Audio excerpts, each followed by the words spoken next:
So what's up guys, no? It's me again, Motsdel, and welcome back to my channel. So kung bago ka pa lang sa aking channel guys, ay welcome po sa aking vlog. At kung hindi ka pa kapag-subscribe, please po subscribe and hit nyo yung notification bell para lagi kayong updated sa ating mga videos and updates ng ating motor. So for today's video guys, ay magme-maintenance tayo kay Maxi guys, no? Si Maxi kasi ngayon guys is 2 years and 8 months yata or 6 months. 2 years and 6 months na. And yung tire ko guys is hindi ko pa napapalitan simula nung pagka-purchase natin o simula nung pagkuha natin kay Maxi. So for today's video is bibili tayo ng tire and then ipapakabit na lang din natin. So yun guys, no? Yun yung ating content for today. Change tire. So kumusta kayo guys? No? Matagal-tagal tayo hindi nakapag-vlog ng ganito ng nakamotor. So pasensya na guys kung medyo natagal-tagalan tayo mag-vlog. At natagalan din tayo sa pag-update kay Maxi. So ngayon guys ay mag-update na tayo regarding kay Maxi, kasi si Maxi guys ay malapit na siyang ma-paid natin guys, no? So mga almost 6 months na lang guys para ma-paid natin si Maxi. And ngayon ko pa siya papalitan ng tire, no? So maghahanap tayo ng tire ngayon and hopefully makakita tayo ng tire na maganda. So stay tuned lang guys, no? Maghahanap muna tayo ng tire. Bibili muna tayo ng tire doon sa Toril. So I'm on the way on Toril. So yun, kita-kits doon. And sana ay mura lang yung mabili natin. Di tayo bibili ng mga mamahalin masyado guys. Parang tipid mode tayo palagi dito sa ating vlog. And by the way pala guys, no, ikukwento ko lang sa inyo ang nangyari kay Maxi nitong mga nakaraan. May kasi si Maxi ngayon guys, meron siyang bumalik yung issue niya na papugak-pugak. Yung parang nawawalan siya ng power pag ina-accelerate natin. So simple lang naman ang natin dyan, solusyon. Kung hindi sa air filter, possible nasa throttle body niya. So parang need ng cleaning. So yan guys, hanap muna tayo ng tire dito guys. Stay tuned.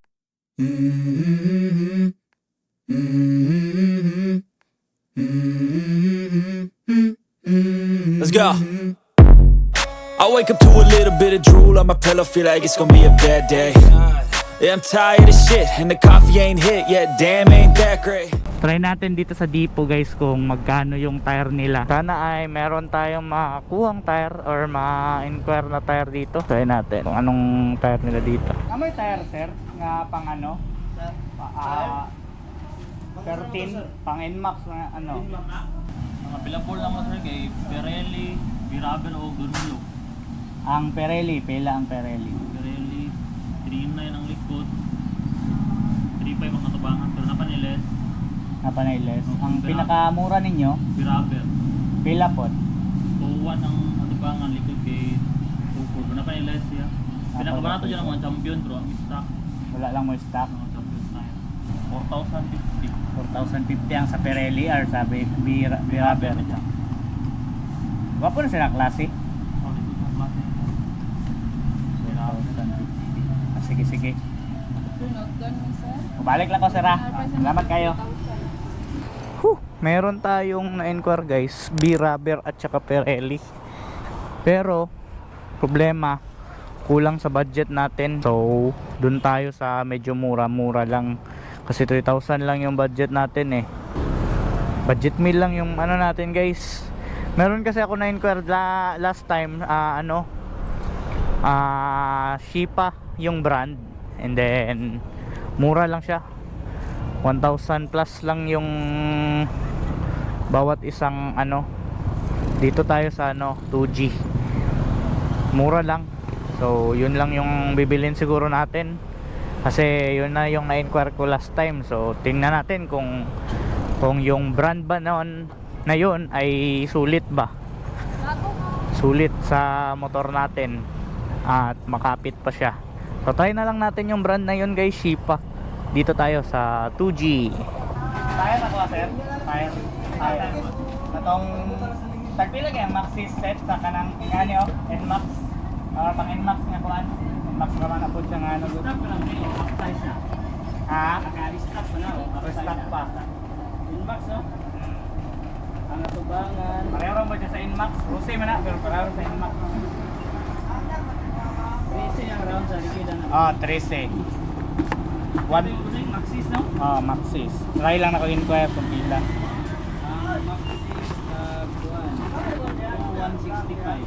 So 165 atubangan. Ang likod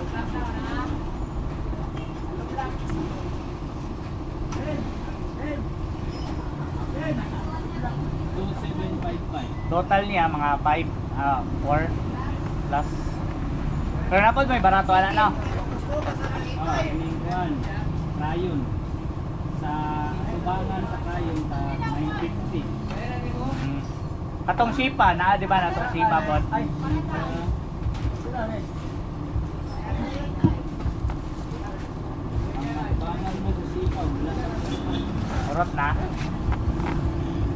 Yala may buwan mo ay style. Bistar, nagpila po ng bistar. Ang tubangan 180.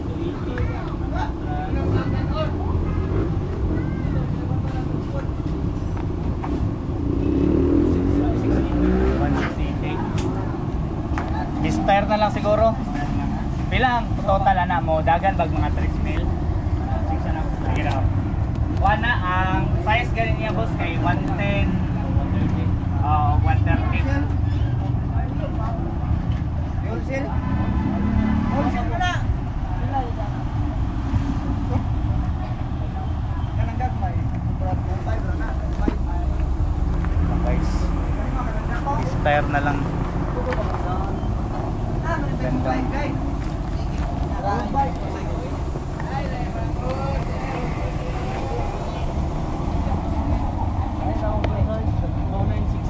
$2,960 tanan.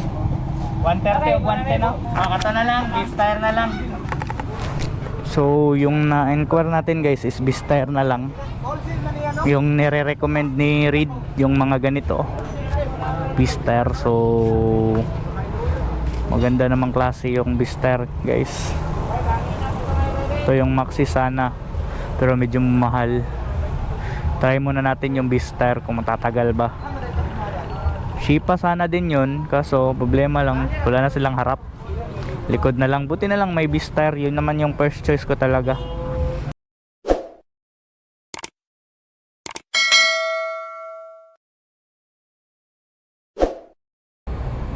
So ito na guys yung tire natin guys. Gala sticker dol. Follow lang kasi pangalan ni mo dol. Sa pangalan ni mo? King King.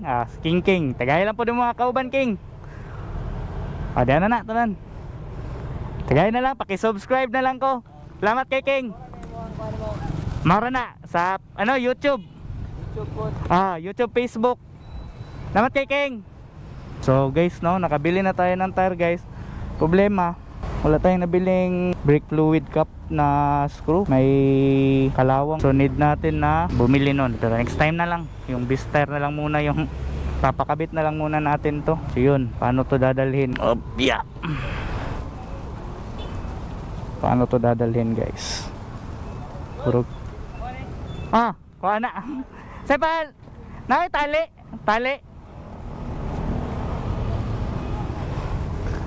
Anak na lang guro. Pwede mangguro ani no? Pwede mangguro ana? Tape na lang. Tape? Or pwede diri na lang guro no? Hindi ko maglisod. Say pala ni mo boss? Shout out Junix. Nag-vlog ka ron? Oh, nag-vlog kay mag-change tire ba? Bago pa ko YouTube ba niya, basin daigma. Wala mo nakita ni Sir Red akong kage? Wala gani. Wagi ko kako to, Sayang kayo, wala mi ato. Gusto tapon ako siya makita. Reader kung sila tanan dabo. Nakauli na mangod siya pod. Si na pod, si Boy First Time. Napatog ko tabato karon, mo uli to siguro ugma siguro. Asa ni may ikot yan likod? O dere na lang siguro, ba dere kaya ba dere? Or dere? no? No? Ano lang ito. Puro ba? Agad pa. Nga daw eh. Buar dyan eh. Bura kay King.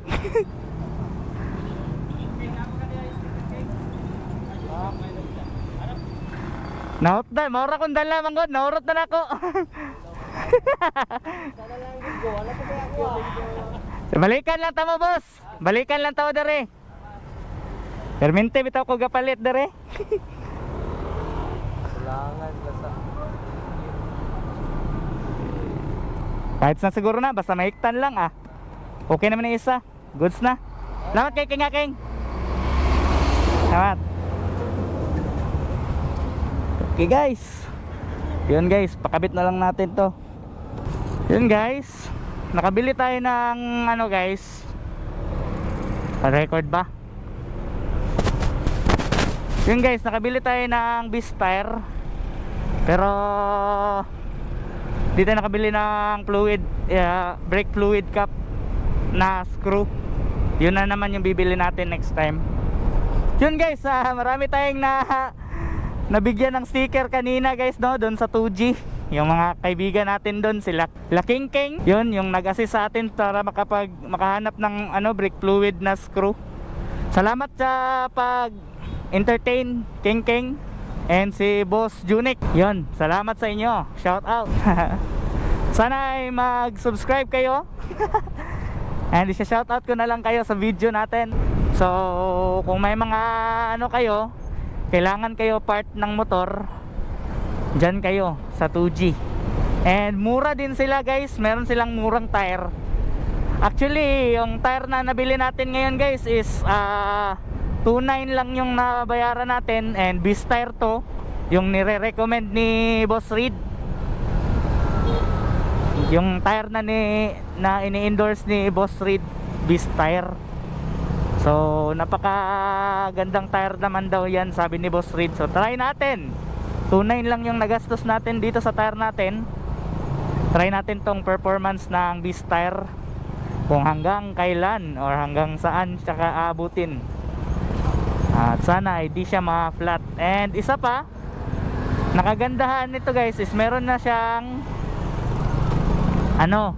meron na siyang tawag dyan, tire sealant na kasama. So nakabili na ako ng tire sealant sana. Pero may kasama pala tong tire sealant ang nabili natin ngayon. So sayang yung nabili ko, benta ko na lang siguro yun. sayang yun. So anyway, magagamit pa naman yun. So sino yung mga pamimigay na lang natin yung tire sealant na yun. So kita-kits doon sa vulcanizing area guys. Babaybayin ko muna tong lubugan. Let's go.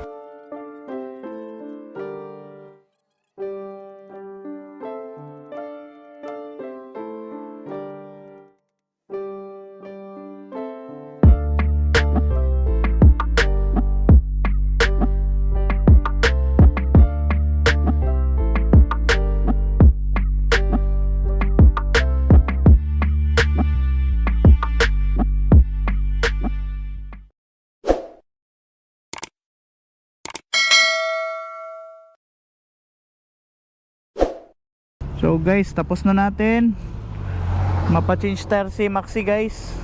Nagkautang pa tayo. Balik lang tayo ngayon. So balik lang tayo guys, no. Medyo may pa tayo, babayaran pa natin to. So yun na guys, tapos na nating mapa-change tire si Maxi. Ang ginamit natin is Beast tire, yung nire-recommend ni Boss Reed. So tignan natin kung anong performance nito bukas guys, no. So bukas na lang guys, kukontinue ko na lang tong vlog bukas. So let's go. Madilim na kasi, so bukas na lang natin continue. Magra-ride tayo bukas. Let's go. Guys, balikan natin si guys, yung vulcanizing shop. So far guys, no, okay naman. Makapit naman yung gulong.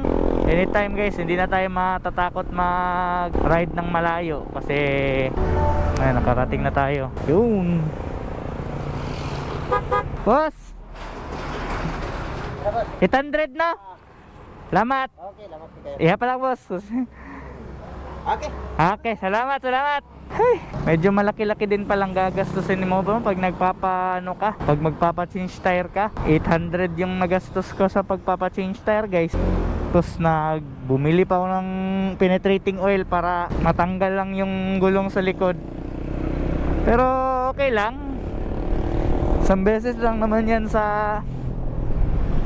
ilang taon. So okay lang yung gastos, guys. Para din naman yun sa safety natin, no. And isa pa, ganyan siguro talaga kasi pahirapan din yung pagtanggal ng mga tires nito eh. So bukas na natin i-review yung beast tire guys, no. Para may araw, para medyo maliwanag. So yun lang, guys. Babalikan ko kayo bukas. Peace out. The next day. So what's up, guys, no? So time ngayon is 4 and ito na yung na-install natin na beast tire, guys.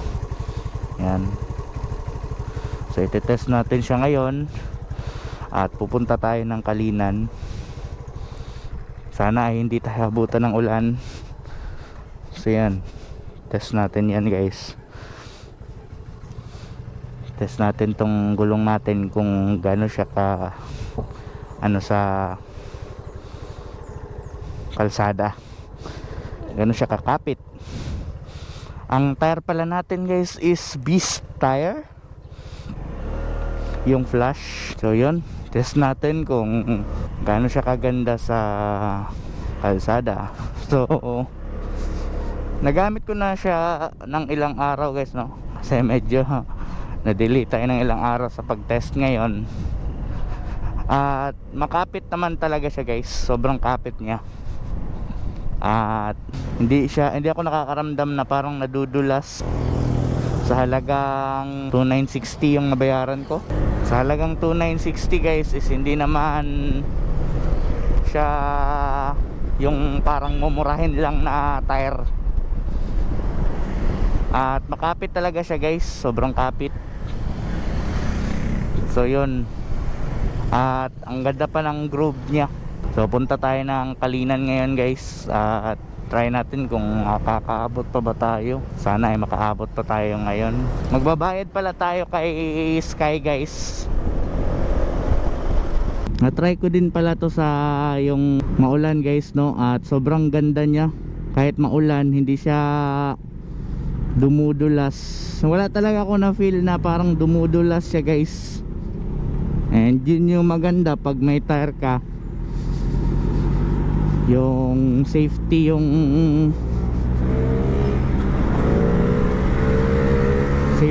ano mo, safety yung takbo mo kahit umuulan. Sobrang goods na goods yun, guys, no, para sa atin na mahilig tayo mag-ride kahit umuulan. So shoutout nga pala last time sa mga nakamit natin doon sa ano, guys, no, sa 2G motorista. Yun pala yung pangalan ng shop or shop na nabilihan ko ng tire na to, guys. Sila Boss Jonix and si Boss Keng Keng, sila yung mga nakamit natin. At yung mga iba pa nilang mga workers doon, mga trabahante nila doon, na sobrang mababait at ni-entertain ka talaga nila. Yan, guys, oh, medyo mabuhangin, guys, pero hindi ko na feel na may parang nag-i-skid. Pero safety pa din sa pagdadrive. Nasa pagdadrive pa rin kasi yan eh. Kahit pa maganda yung gulong mo o kaganda yung gulong mo, pag hindi ka safety mag-drive, ganon din yung mai-slide at mai-slide ka din. O dapat habang nagdadrive ka din, nasa safety din palagi. Always be a defensive rider. Ang maganda dito is hindi siya, siguro dahil sa bago pa, pero hindi siya ano yung parang kumakagat siya pag halimbawa medyo naglilin ka. Kumakagat siya. Hindi ko pa na-try sa asfalto to guys, kung anong ano niya sa asfalto. Tignan natin mamaya sa mga asfalto na lugar. So doon na lang guys, balikan ko na lang kayo guys pag nandun na tayo sa highway.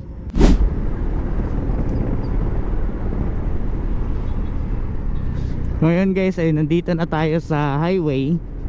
So tignan natin sa asfalto.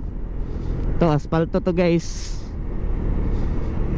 Sobrang makapit. Kapit siya. Kung gaano siya kakapit sa semento, ganon din kakapit sa asfalto guys.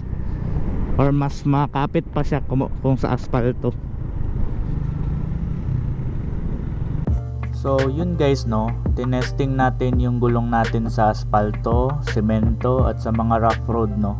So timelapse ko na lang para hindi na tayo tumaba pa. So ang final verdict ko sa beast tire ay sa traction sobrang makapit kahit maulan siya.